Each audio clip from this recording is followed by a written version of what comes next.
Olá, graça e paz a todos. Domingo 21 de junho, estamos aqui mais uma vez para a gente aí refletir sobre uma palavra de Deus para os nossos corações. Ainda como igreja, nós não podemos nos reunir de forma presencial. Já estamos aí completando 100 dias dessa questão aí da quarentena, que pelo visto, agora como cidade aqui na região toda, estamos vivendo aí esse chamamos do epicentro dessa pandemia toda, porque a coisa se aproximou muito da gente, né? Meus vizinhos estão com Covid, as pessoas do bairro, pessoas que nós conhecemos aqui da cidade, foram diagnosticadas com Covid, umas sintomáticas, outras assintomáticas. O certo é que nós precisamos, claro, com muita consciência, nos prevenir, nos resguardar, para a gente também não passar essa questão dessa infecção, dessa doença para frente. E aqueles que estão com ela serem também aí, curados. E todos nós sermos curados. Na verdade, quando algo acontece ou acomete alguém bem próximo da gente, isso, de uma certa forma, nos atinge também, né? Então, daí o nosso cuidado, a nossa oração e fazermos aquilo que nós precisamos fazer. Dentre essas questões da nossa responsabilidade social, é por isso que nós entendemos e não estamos nos reunindo, tá? Presencialmente como igreja. Mas a igreja ela continua viva, continua forte, os laços, os afetos, a fé, ela permanece. Eu até acredito que em momentos como esse, como a gente já está aí há um bom tempo refletindo, é um tempo para a gente rever os nossos conceitos de que aquilo que nós pregamos é uma grande verdade, né? A igreja, ela, ao longo da história, sempre enfrentou as dificuldades, os problemas e sobreviveu. E não será esse momento que vai fazer com que a gente vá deixar de existir. Pelo contrário, né? A fé tem esse poder de, quando nós nos lançamos em Deus, a gente sai das dificuldades, das calamidades, das questões, dos problemas mais fortalecidos do que antes. Porque Deus é esse ser, né, que nos capacita a vivermos, que nos capacita aí a enfrentarmos todas as questões, tá certo? Mas a nossa oração continua de que muito em breve nós estaremos aí reunidos novamente para honrarmos e glorificarmos o nosso Deus. E, obviamente, melhor do que antes. Há um divisor de águas aí pelo mundo em todas as esferas. Eu acredito que em termos espirituais também, em termos de fé, em termos de igreja, será a mesma coisa. A nossa igreja, ou as nossas igrejas, as igrejas que pregam o Evangelho do nosso Senhor Jesus Cristo, jamais serão as mesmas. Seremos melhores, com certeza. Tá bom? Bem, pessoal, vamos aqui à nossa reflexão para hoje, tá? E se encontra em Lucas 19, nos versículos de 28 a 44. E a reflexão nossa, o tema da nossa reflexão é Jesus chorou. Tá bom? Então, Lucas 19, de 28 a 44, tá? O Evangelho, a palavra do Senhor nos diz assim. Jesus, tendo dito isto, prosseguia subindo para Jerusalém. Ora, aconteceu que, ao aproximar-se de Betfagé e de Betânia, junto ao Monte das Oliveiras, ele enviou 2 de seus discípulos, dizendo: Ide à aldeia fronteira, e ali ao entrardes, achareis preso um jumentinho, que jamais homem algum montou. Soltai-o e trazei-o. Se alguém vos perguntar, por que o soltais? Respondereis assim, porque o Senhor precisa dele. E indo os que foram mandados, acharam segundo Jesus lhes dissera. Quando eles estavam soltando o jumentinho, seus donos lhes perguntaram, por que o soltais? Responderam, porque o Senhor precisa dele. Então o trouxeram, e pondo as suas vestes sobre o jumentinho, ajudaram Jesus a montar. Indo ele, estendiam no caminho as suas vestes. E quando se aproximava da descida do Monte das Oliveiras, toda a multidão dos discípulos passou, jubilosa, a louvar a Deus em alta voz, e por todos os milagres que eles tinham visto, dizendo: Bendito é o Rei que vem em nome do Senhor. Paz no céu e glória nas maiores alturas. Ora, alguns dos fariseus lhe disseram em meio à multidão: Mestre, repreende os teus discípulos. Mas ele lhes respondeu: Asseguro-vos que, se eles se calarem, as próprias pedras irão clamar. O versículo 41, então, é o que eu quero dar enfoque à nossa palavra deste domingo. Quando ia chegando, vendo a cidade de Jerusalém, Jesus chorou e dizia: se conheceras por ti mesma, ainda hoje, o que é devido à paz, mas isto está agora oculto aos teus olhos.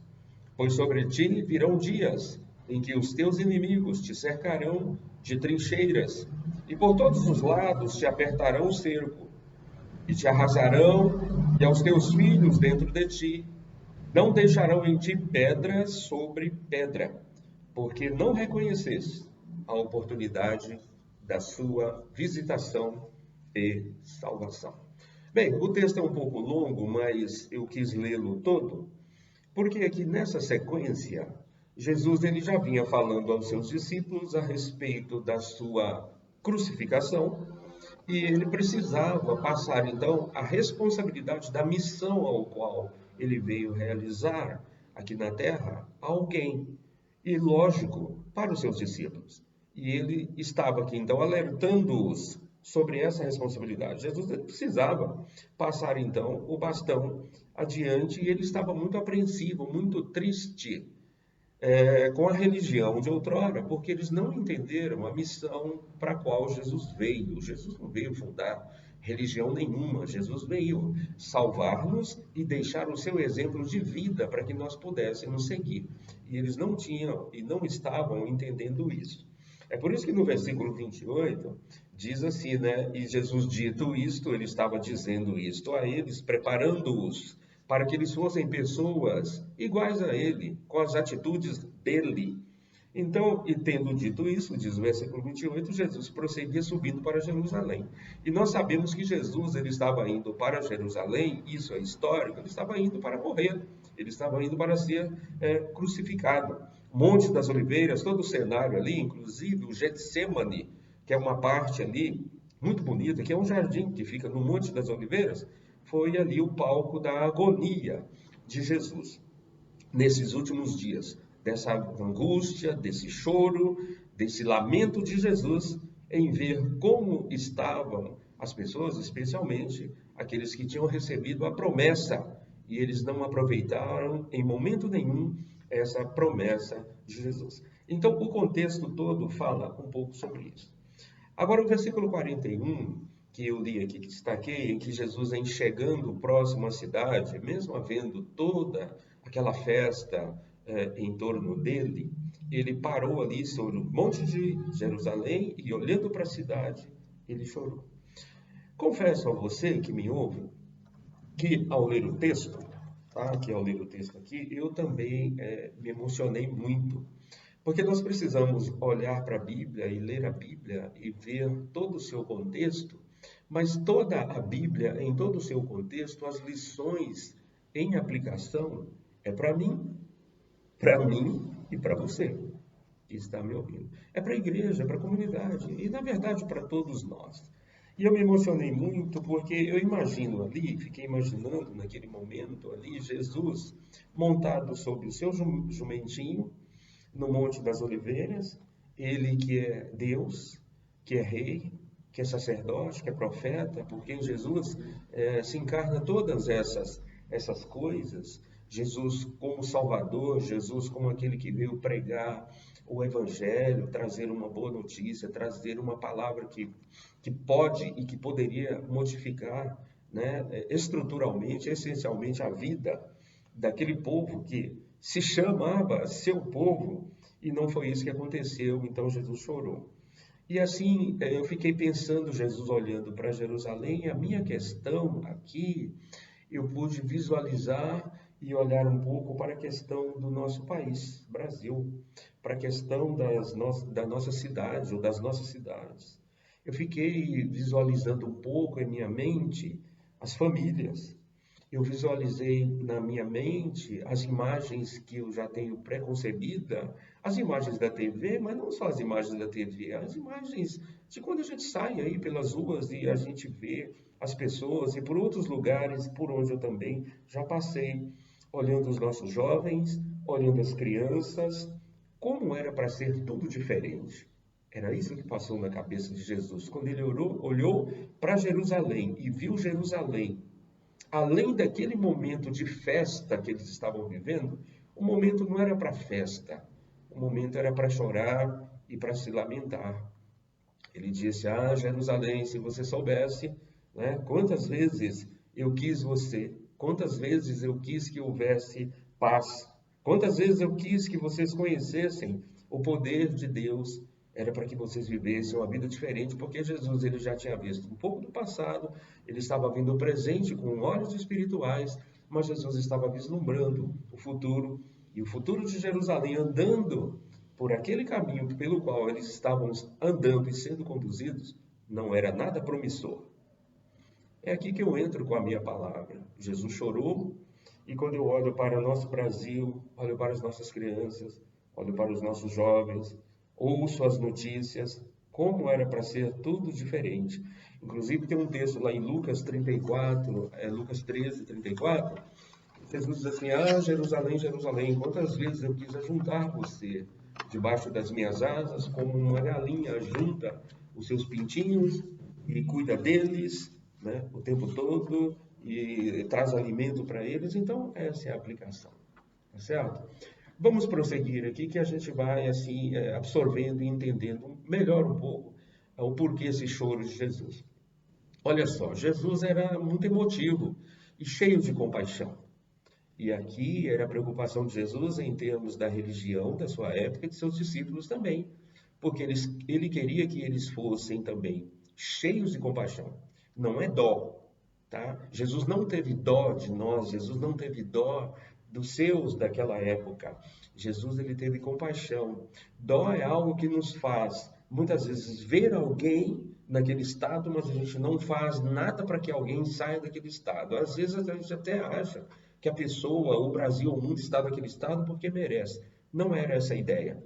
A ideia do choro e do lamento era porque Jesus queria que os seus discípulos, queria que o seu povo escolhido tivesse uma atitude diferente em frente à vida, em frente ao próximo, em frente ao outro. Eles fossem cheios de que é junto, uma paixão e empatia. E essa paixão e empatia é que vai mudar o mundo, é que vai mudar a sociedade, é que vai mudar as pessoas. E isso é muito mais do que religião. Porque a gente pode ter religião, pode ter igreja, pode ter liturgia, pode ter cânticos, e não ter compaixão, e não amar o próximo, assim como Jesus nos ensinou. Daí o porquê, um dos porquês Jesus chorou. Então Jesus era emotivo, ele era Deus, mas ele era humano também, um ser humano completo. Mas há 3 ocasiões, então, que nos mostram o porquê, porque Jesus chorou, no caso, né? Nós aqui já pregamos sobre isso, quem conhece os evangelhos, Jesus chorou na morte de Lázaro, inclusive esse é o terceiro menor versículo da Bíblia, né? Jesus chorou, que é João 11:35. Ele chorou porque viu a dor daquela família de Marta, Maria e, no caso, Lázaro, e ele realizou aquela ressurreição, como nós já sabemos. Então, Jesus chorou pela família. Né? Um segundo caso aqui que Jesus chorou, ele chorou pela impiedade ou impenitência de Jerusalém, como é esse texto que nós acabamos de ler aqui, que eles poderiam ser diferentes e não eram diferentes. Culpa tão somente deles, tá bom? Um terceiro caso em que vemos na Bíblia também, nos evangelhos, que Jesus chorou no Getsêmani. Hebreus 5:7 inclusive diz assim: Ele, Jesus, nos dias da sua carne, tendo oferecido com forte clamor e lágrimas orações e súplicas a quem podia livrar da morte. Olha só, a quem Jesus podia livrar da morte. Mas isso não dependia só dele. Precisava da fé, precisava que eles crescem. Vamos continuar aqui, né? E tendo sido ouvido por causa da sua piedade, foi atendido por Deus. Obviamente, continuando aqui, né? Todo aquele que crer nele alcança essa misericórdia desse atendimento de Deus. Lucas 22, 44, diz assim, diz que aquele momento foi tão angustiante, o momento do Getsemane, em que ele chorou, que o seu suor se tornou ou se transformou em sangue. Jesus então demonstrou ali grande peso pela culpa da humanidade, e o seu choro foi porque ele queria que tudo fosse diferente.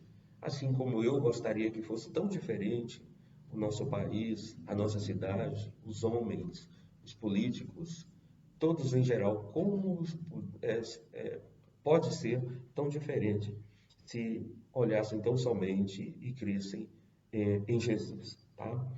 Então nós vamos focar no versículo 41, que diz assim que quando Jesus ele ia chegando então em Jerusalém, ele vendo a cidade chorou. Essa palavra chorar no original, ela é mais abrangente do que esse chorar nosso aqui. Porque às vezes a gente vê uma pessoa vertendo lágrimas, a gente diz, a pessoa está chorando. E nem sempre pelo fato da pessoa verter lágrima no original significa que ela está chorando. Pode ser, como tem um ditado nosso aqui, lágrimas tão somente de crocodilo, mas que não expressam realmente uma paixão, um amor, ou um arrependimento, ou algo essencial que traz uma mudança.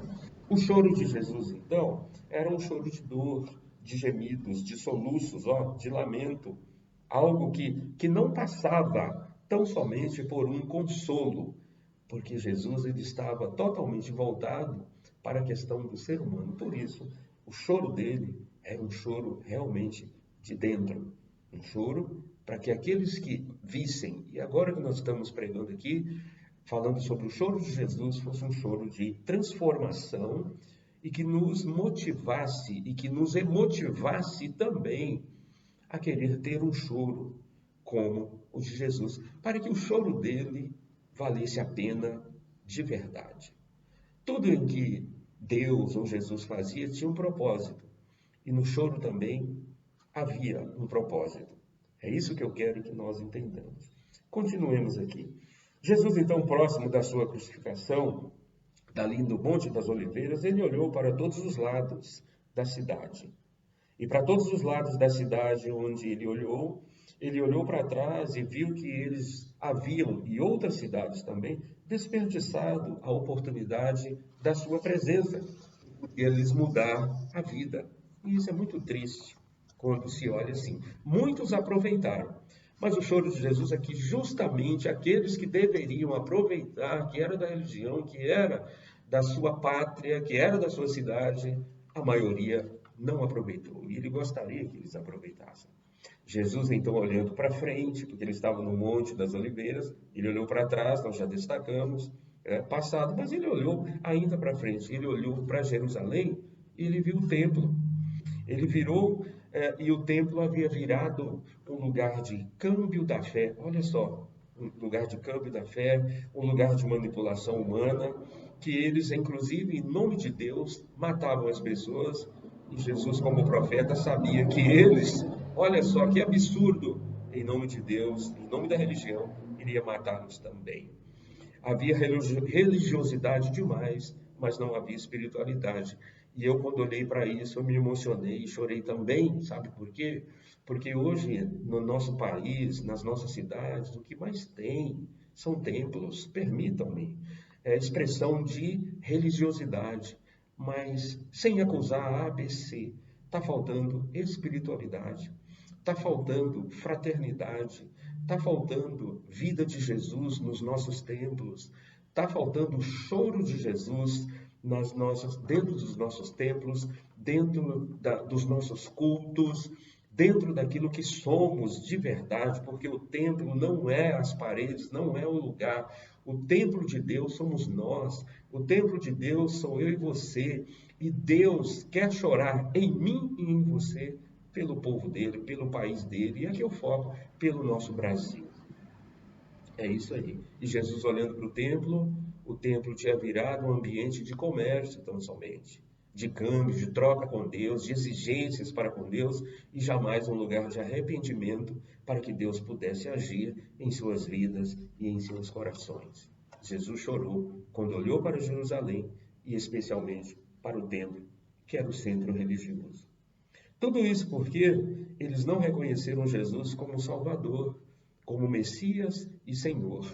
E a religião tem esse poder, eu já disse isso aqui, de nos embrutecer, quando tão somente nós temos só atos religiosos, mas não reconhecemos Jesus como Salvador e, sobretudo, como Senhor das nossas vidas. Quando a gente entrega a vida ao Senhor, aí sim, aí que eu acredito. Aí acaba até o nosso livre-arbítrio, porque a nossa vontade será tão somente a vontade de Jesus. Quando eu entrego a minha vida para Jesus, a minha vontade acaba. E a vontade de Deus é o que eu quero para a minha vida. É a oração do Pai Nosso. Seja feita, Deus, Senhor Jesus, a tua vontade na terra, na minha vida, como é feita no céu. Aí, Jesus chorou por causa disso, porque a vontade de Deus não estava sendo feita na vontade deles, e ele veio para que a vontade de Deus fosse feita na vontade deles. E onde a vontade de Deus é feita, a paz, a abundância, a harmonia. A Bíblia nos diz, tanto no Antigo Testamento quanto no Novo, que a vontade de Deus ela é boa, a vontade de Deus é agradável e a vontade de Deus é perfeita. Irmãos, amigos e os que me ouvem, você já pensou se a vontade de Deus fosse feita na terra, como é feita no céu? A gente viveria aqui, com certeza, um paraíso. E Deus não precisaria estar chorando ainda por nós. Em João 1,11 nos diz o seguinte, que Jesus ele veio para que eram os seus e os seus não o receberam. E porque os seus não receberam, o receberam, ele foi embora. E é assim que acontece. É a sensação que eu tenho também muitas vezes, né? Nós não recebemos Jesus no nosso Brasil como deveríamos. Nós não recebemos Jesus nas nossas cidades como deveríamos. Muitos lares não recebem Jesus em seus lares, em suas casas como deveriam. Esse é o choro de Jesus, que ele gostaria que fosse tão diferente. Então, o que podemos entender então do choro de Jesus? Por que que ele não pôde conter as suas lágrimas? Por quê? Mesmo a multidão estando celebrando, aqui nós estamos naquela semana chamada, que o pessoal ainda comemora hoje, semana de Ramos, Domingo de Ramos, né, em que, de forma ufana, ali, aclamaram ao Senhor Jesus, bendito aquele que vem em nome do Senhor. Mas Jesus queria transformação, Jesus não queria festa de religião. Jesus não quer festa, Jesus não quer ser aclamado tão somente pelos lábios que dizem isso, mas não tem uma vida transformada. Essa é a questão. Jesus sabia, como profeta que ele era, né, que aquilo era só um som religioso. Isso está nos versículos 37 e 38. Né? Alta voz, pelos milagres, bendito que vem. Eles aclamaram Jesus pelos milagres que ele estava fazendo. Mas Mateus 15:8 diz o seguinte, olha só o que Jesus diz.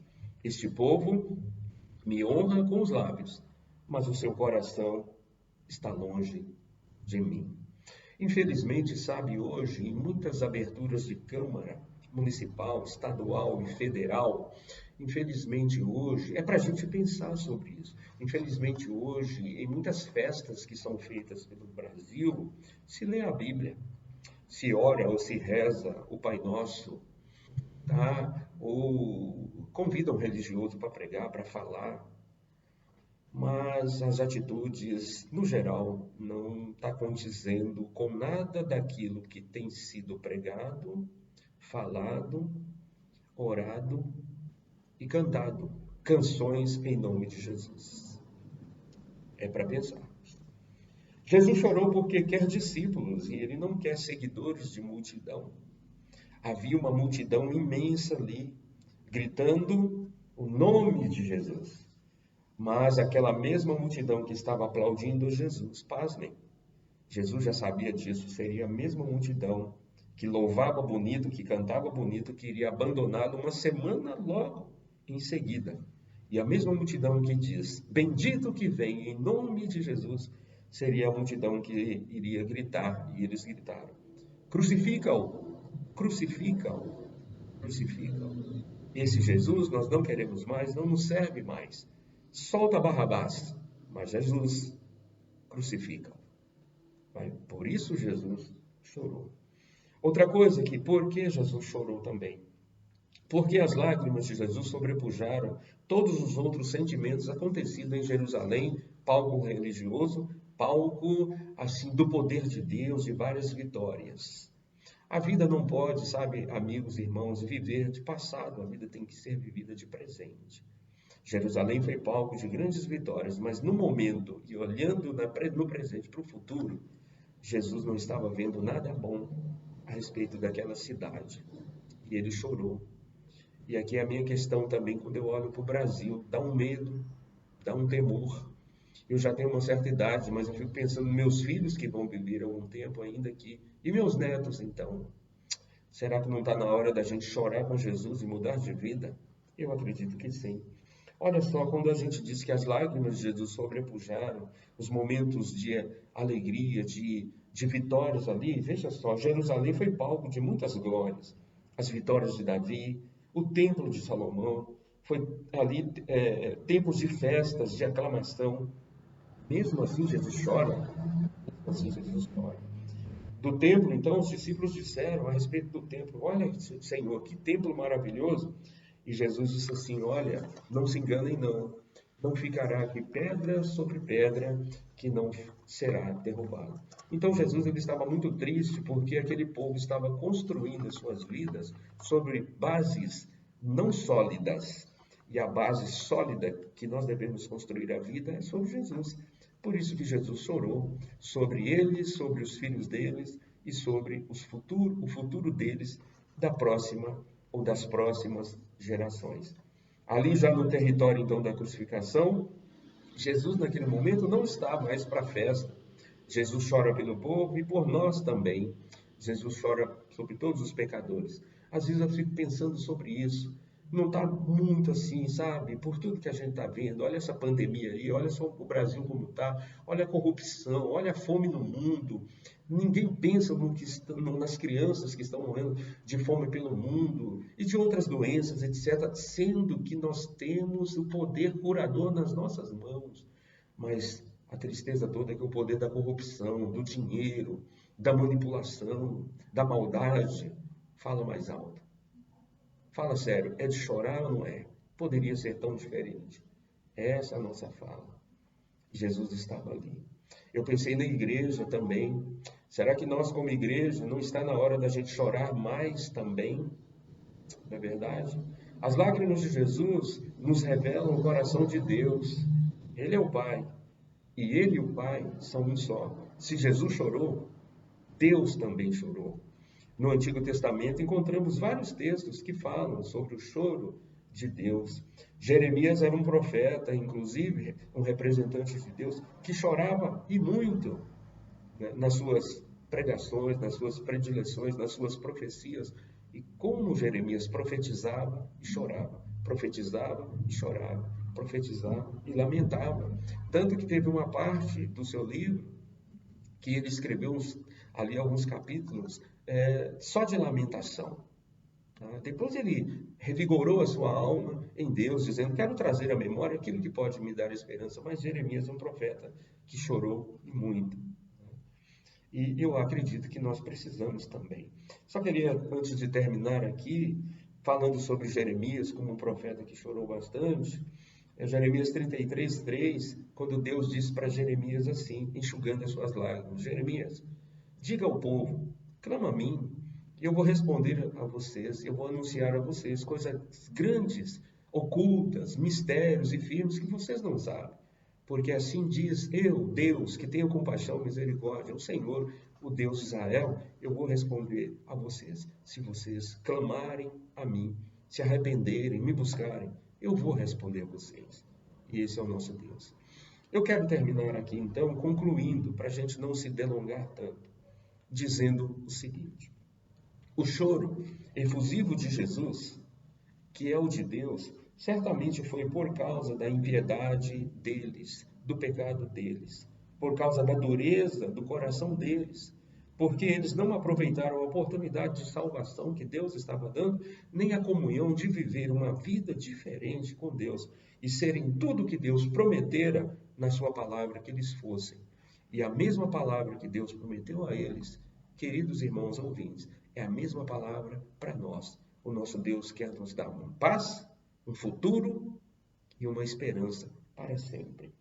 Ainda hoje eu posso ouvir o choro e o soluço de Jesus, de Deus, por nós, pela impiedade do povo, pela dureza de coração de muitos, pelos que não aproveitam a oportunidade de salvação e por tudo ainda. Esse aqui cabe a nós. Jesus ainda chora por tudo que nós, como igreja, poderíamos ser e não somos. Deus nos quer uma igreja diferente, uma igreja atuante, uma igreja triunfante.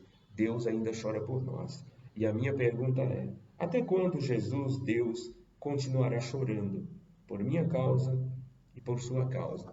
Que nós possamos nos render a Ele, que o choro de Deus seja o nosso choro, mas que nós possamos ainda, é possível, quando chorarmos de alegria, chorarmos em saber que Deus, Ele quer agir e vai agir na minha vida, na sua vida, na igreja, na nossa cidade, no nosso país, e que a gente possa um dia chorar de emoção em saber que nós éramos um povo, né, que vivíamos nossas dificuldades com o Brasil, agora nós somos um povo diferente, porque Deus nos curou, Deus nos sarou, nossas crianças estão bem, nossos jovens estão bem, as nossas mulheres, que têm sido tão atacadas nesses dias, estão bem também. Eu quero convidar a você que me ouve, especialmente você que conhece a palavra de Deus, você que é igreja de Deus como eu, a nós chorarmos, a nós nos humilharmos perante o Senhor, a nós nos entregarmos a Ele, que certamente vai curar o nosso lar, a nossa casa, a nossa igreja, a nossa terra, a nossa família. Que Deus nos abençoe, Deus te abençoe, que tenhamos um coração rendido ao Senhor. Um bom domingo a todos, é o meu desejo, em nome de Jesus. Amém.